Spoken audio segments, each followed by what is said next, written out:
and then is the C. A doctor needs to be compassionate. कैसा compassionate हो doctor?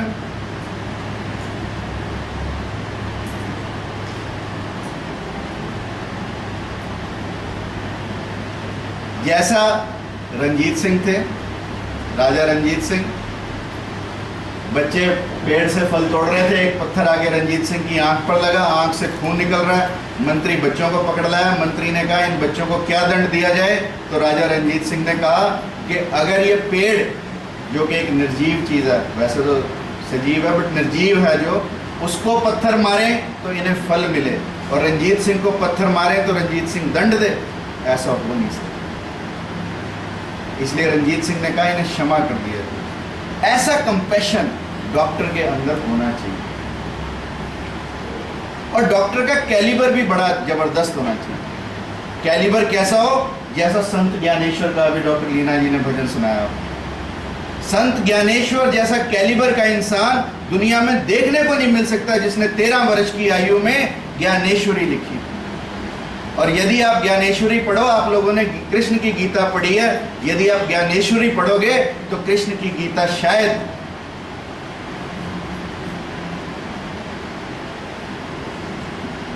It is so effective. Ashtavakra की Gita, it is so effective. 8 अंगों से टेढ़ा था, पर उसका कैलिबर देखो अष्टावक्र के गर्भ में से पिता को बता दिया कि तू ये मंत्र गलत बोल रहा है। ये होता है कैलिबर। ऐसा कैलिबर डॉक्टर का होना चाहिए, और वो कैलिबर कुछ जीन से आता है, कुछ हम डेवलप करते हैं। देन अगेन हो,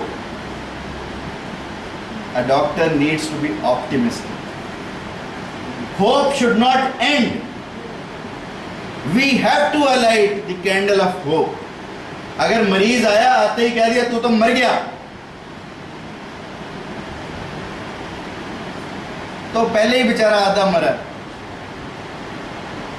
इसलिए we have to keep the candle of hope burning. We must say, we must work against the hope and save our patients. So we need to be much more optimistic. There is no role of pessimism. A doctor cannot be pessimistic at all.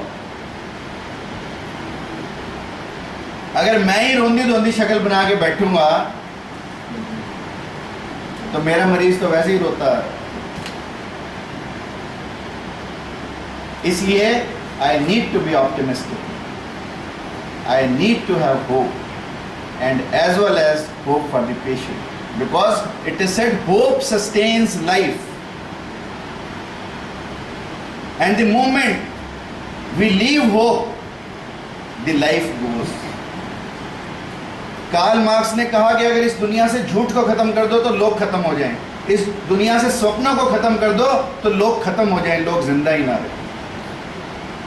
और Shakespeare के बारे में कहा जाता है कि London से दूर एक विलेज में ही रेड ए टॉमस्टोन, उस टॉमस्टोन पर लिखा था this man died at the young age of 100 years।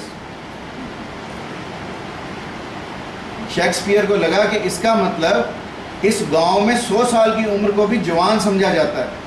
100 साल की उम्र में यदि कोई मरा तो उसको इन्होंने जवान गिना, इसका मतलब नॉर्मल आदमी यहाँ पर 125-150 साल के मरते होंगे। And he inquired and he found it so.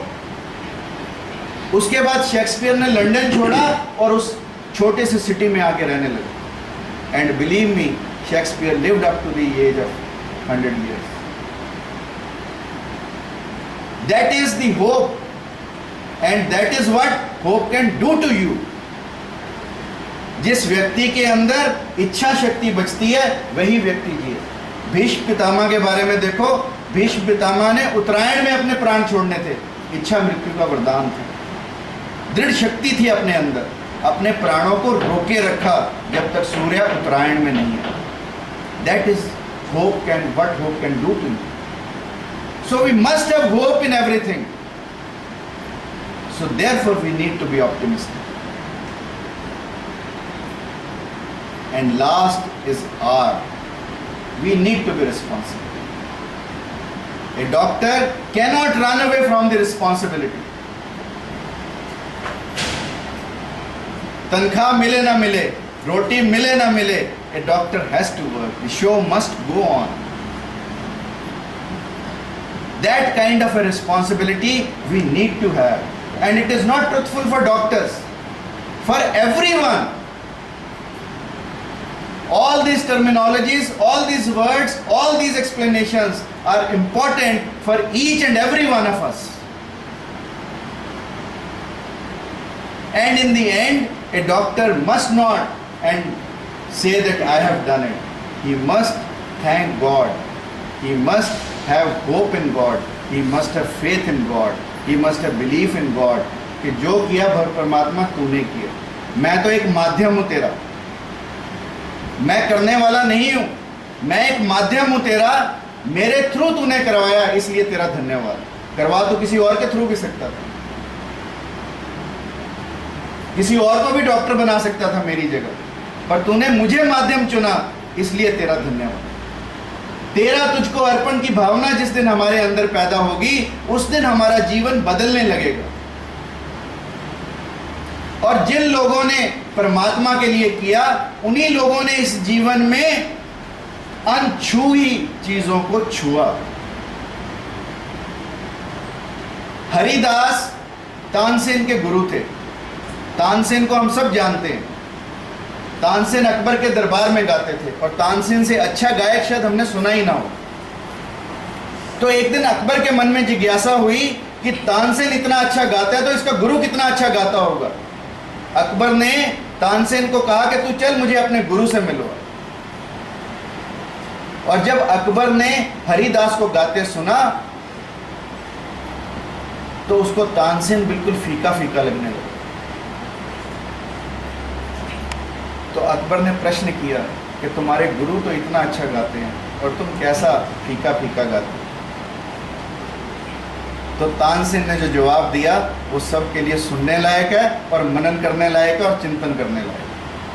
Tansen ने कहा कि हरिदास उस परमात्मा के लिए गाता है और मैं तुम्हारे लिए गाता हूं, इसलिए हमारे दोनों के गायन में फर्क है। मैं गाने की फीस लेता हूं, मैं गाने की तनख्वाह लेता हूं, परंतु वो कोई तनख्वाह नहीं लेता।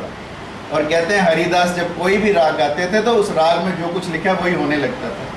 मानो राग मल्हार गाया तो बारिश होने लगी। ऐसा